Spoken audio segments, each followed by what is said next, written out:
So we have Tony here to talk about New Zealand, and he has a lot of pictures, and he also has some videos, which will be great to see.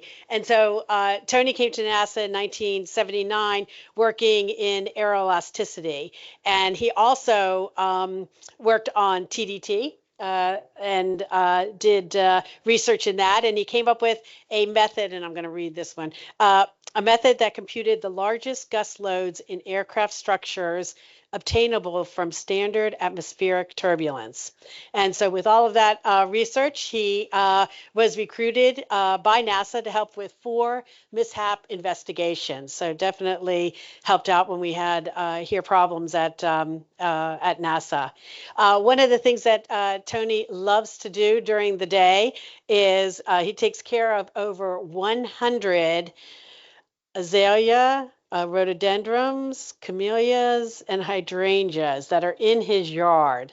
My gosh, I'll have to go past that one.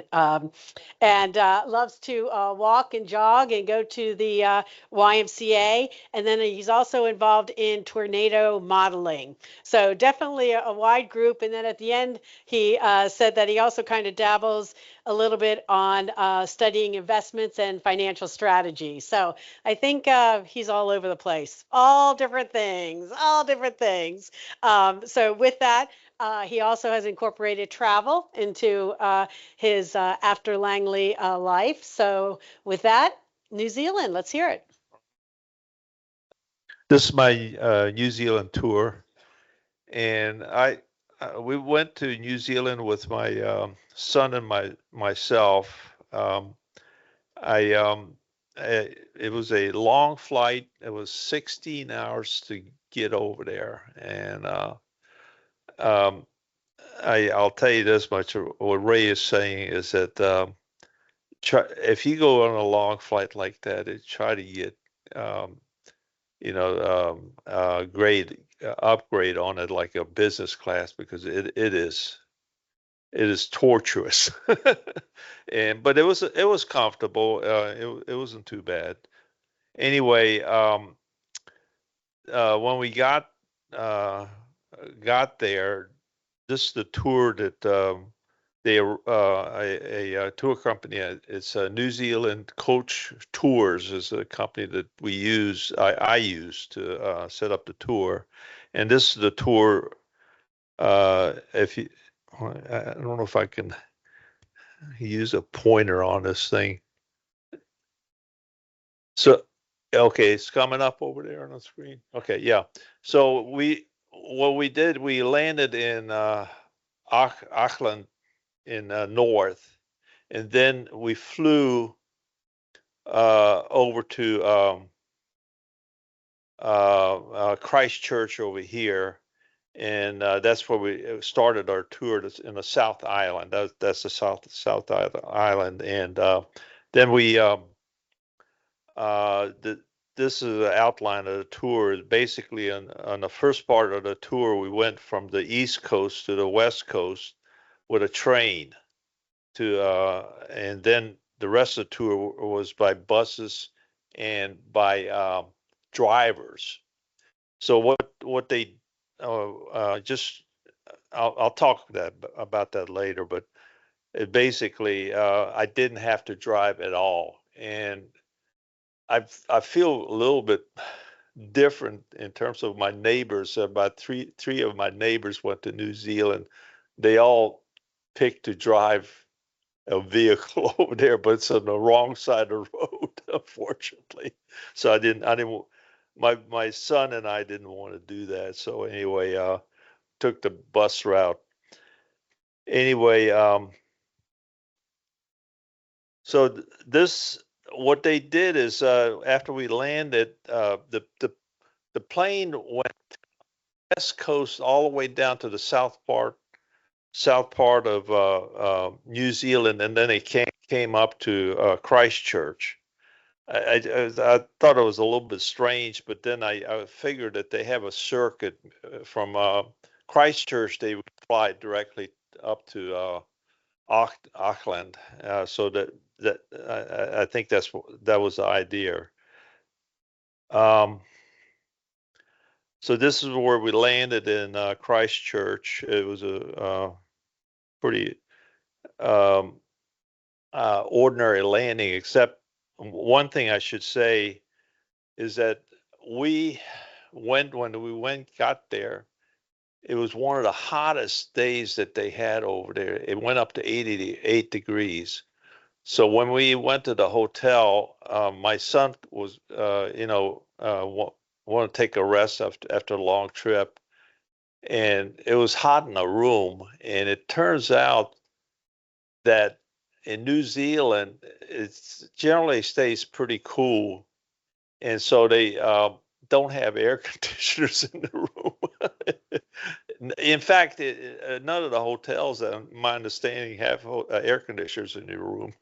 So anyway, I got a couple of fans, and we slept okay with the fans in the room. So anyway, that was a kind of strange thing that happened.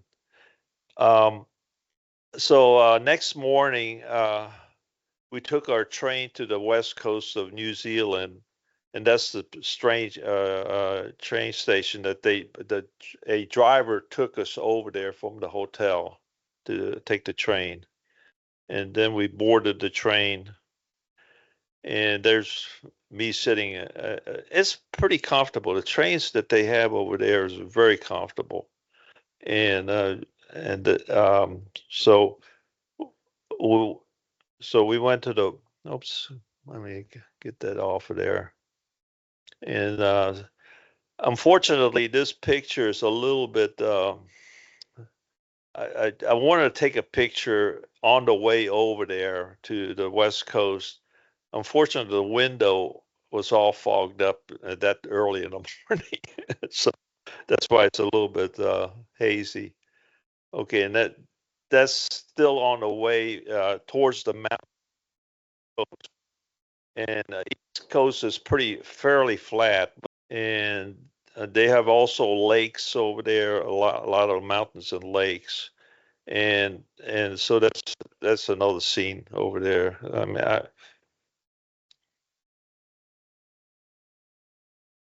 so that's where we um, stepped out of the train in Greymouth. That's on the west coast of New Zealand.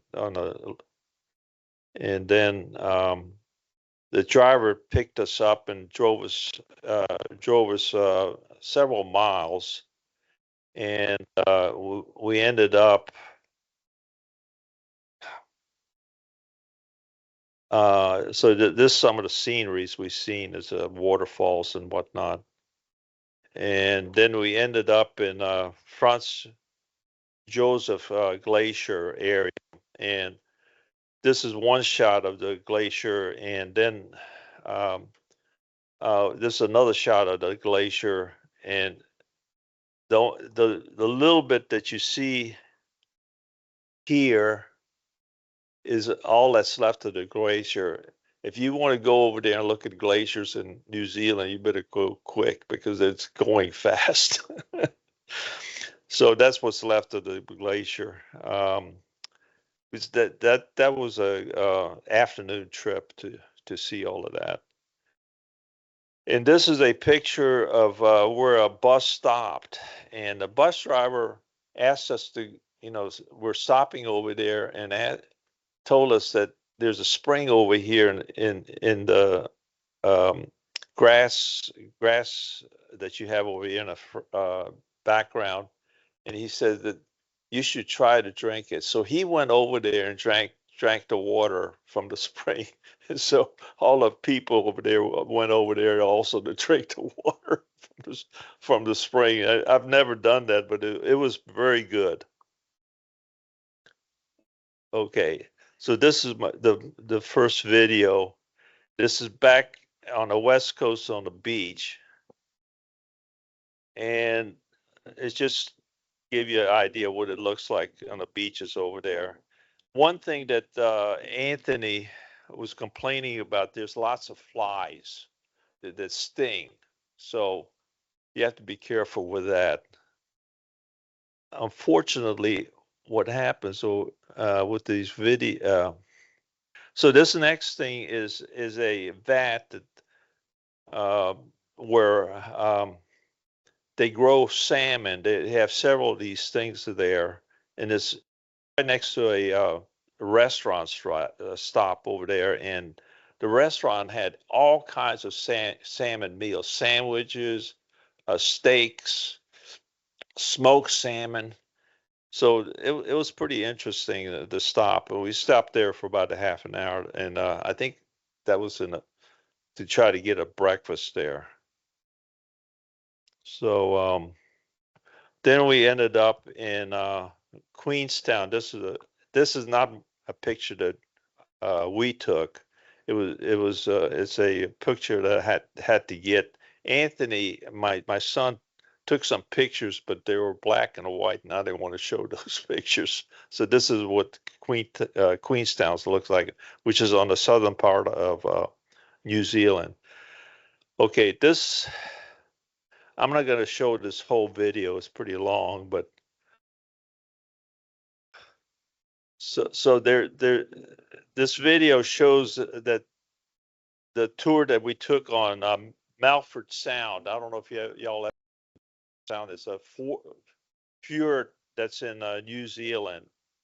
So I'm gonna cut it off a little bit and okay, and this this this what we saw on the boat. Does if you see on the right over here, the dolphin swimming next to the boat. So that was kind of interesting. I should, I think I'm going to go back just a bit over here. And so that's the way it looks like in the fjord. It's got waterfalls on the side. It's just, it's just a wonderful place to see these kind of sceneries. So I'm going to go to the next.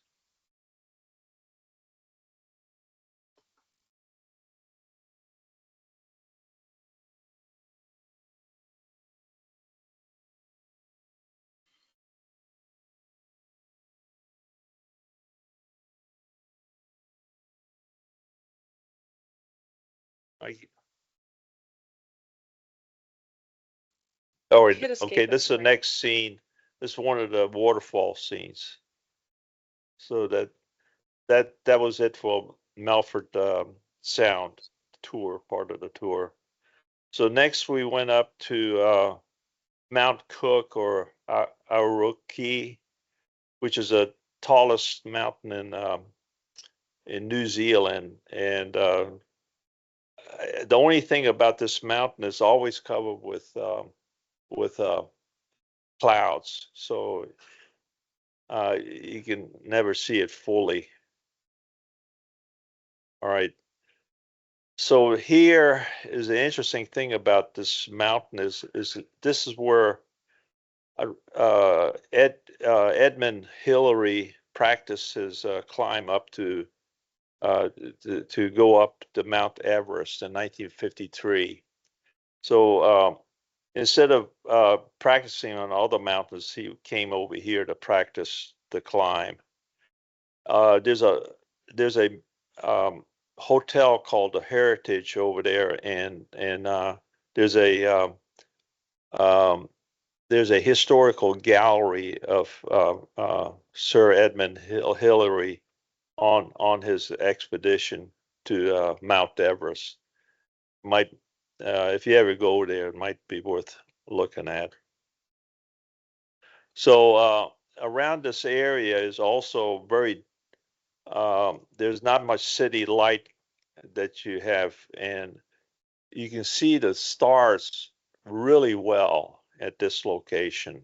So this is an example of what you can see. This is at St. John's, excuse me, Mount John's Observatory near the hotel. Okay, I have to explain a couple of things over here. Stop halfway point between the big towns, the buses that they had, which we rode aboard, and what they did is they exchanged drivers from one bus to another, and we basically uh, the drivers wanted to go back to their hometown at the halfway point. So that's why they did that.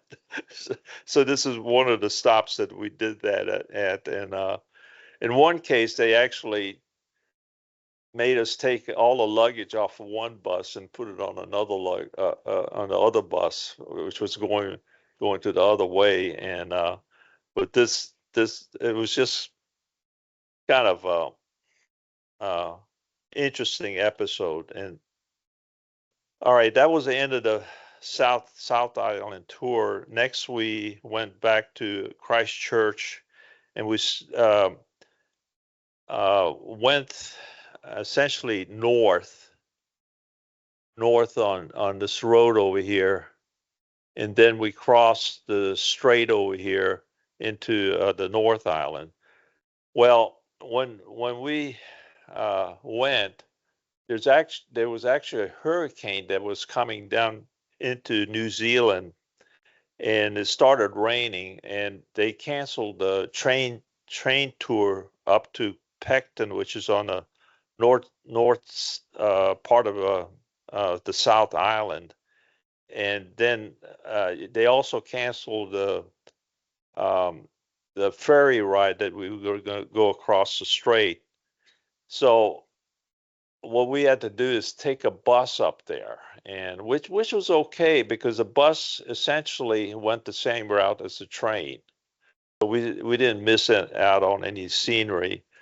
But when we got up to Pecton to take the go across to Wellington, they put us on a small plane that had capacity of 14 passengers, and they flew us across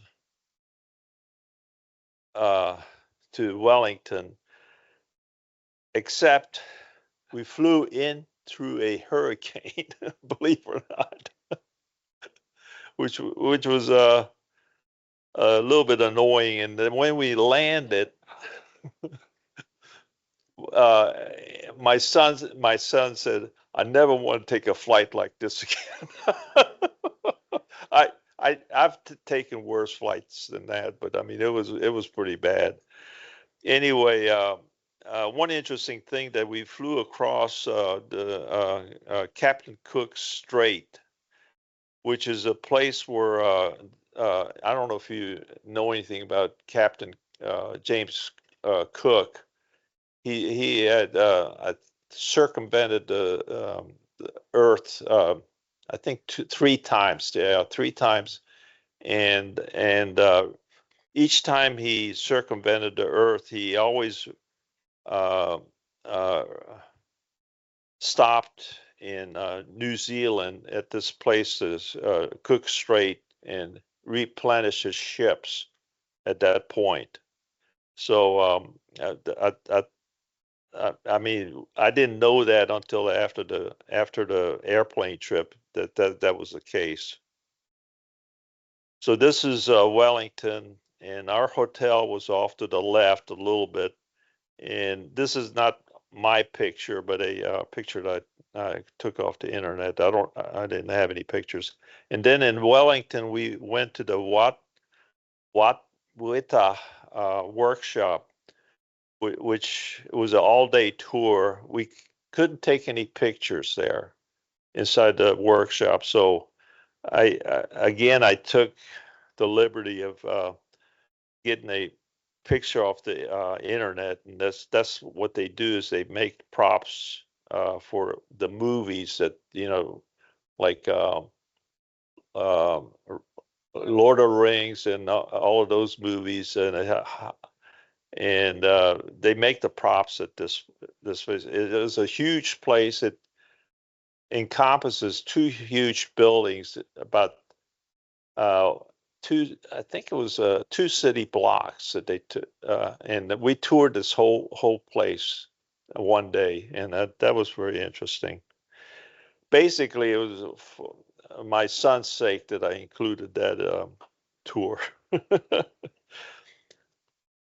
um,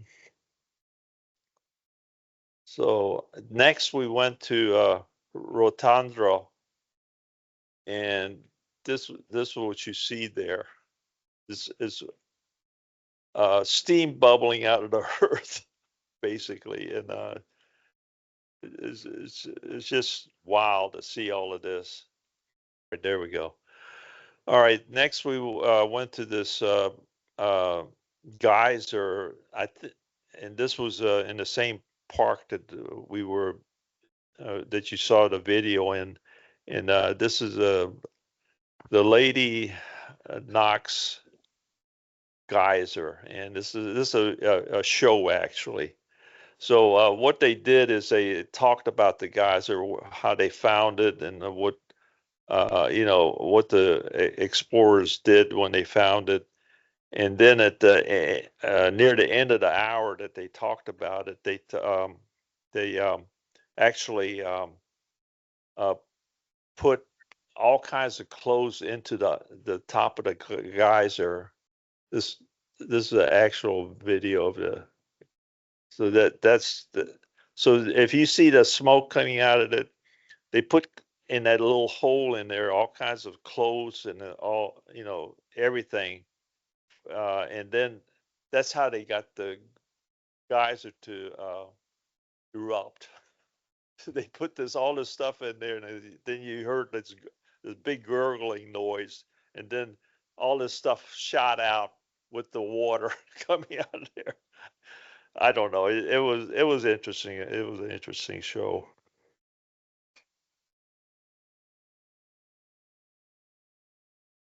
Okay, then we took a tour from the top of this valley down into the bottom, and this is the scenery that we saw. It's just beautiful, green all over the place. Pardon me? Okay, all right. I should be done.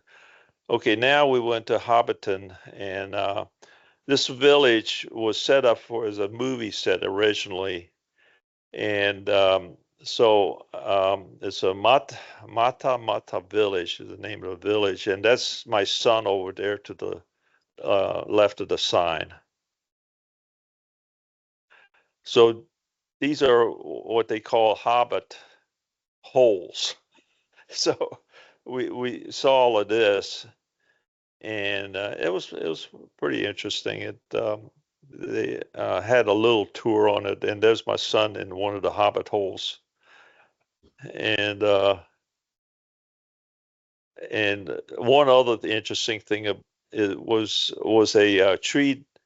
This tree that you see here that was built for the movie set. So they built that tree and put plastic leaves on it, believe it or not, for the movie, and it was left there for the park. Okay, finally went to this Green Dragon pub, and we had a wonderful meal there. And one um, at the gift shop, that's where I got this hat. So if you wonder why I'm wearing it, that's I just wanted to share that with y'all. Okay, next thing, this is one of the last things we did on a tour is that we went to a cave. It's Watomo a glowworm cave, and in the cave, um, we went down about maybe 2 stories down into the water that you see on the bottom over there, and then the guide asked us to get into the boat, and then he poled us around the cave, and that's when you saw the glowworms on the ceiling over there in the cave. It's not this. I couldn't take We couldn't take any pictures inside of there, so we just this is a picture from the internet again, and that's just to show you, give you an idea what you see, and that's the end of the tour. Um, that was in Auckland, and then we flew back. It only took us 15 hours instead of 16 hours of fly back. So anyway, well, that's the end of the tour. It, one thing I should mention that's kind of funny at the end of the tour, as we were landing in um, in Dallas, Texas. We flew from Auckland to Dallas, Texas, and as we were landing, there was a lady sitting next to me, and we started talking, and then all of a sudden, I heard something that she said that made me think this lady is a Hungarian. So I asked her in Hungarian, "Es magyarul," me saying, do you speak Hungarian?" And sure enough, she answered, "Igen." Yes. Yes, I speak Hungarian. So on during the time that we were landed, I talked to her in Hungarian all that time. So anyway, that's it. You have any questions? So what we'd like to do is our NASA LAA mug. Want to give I have one for each of you guys, and to say thank you very much for your tips and for everything else. And it was great to see your adventures. So thank you very much. Yay.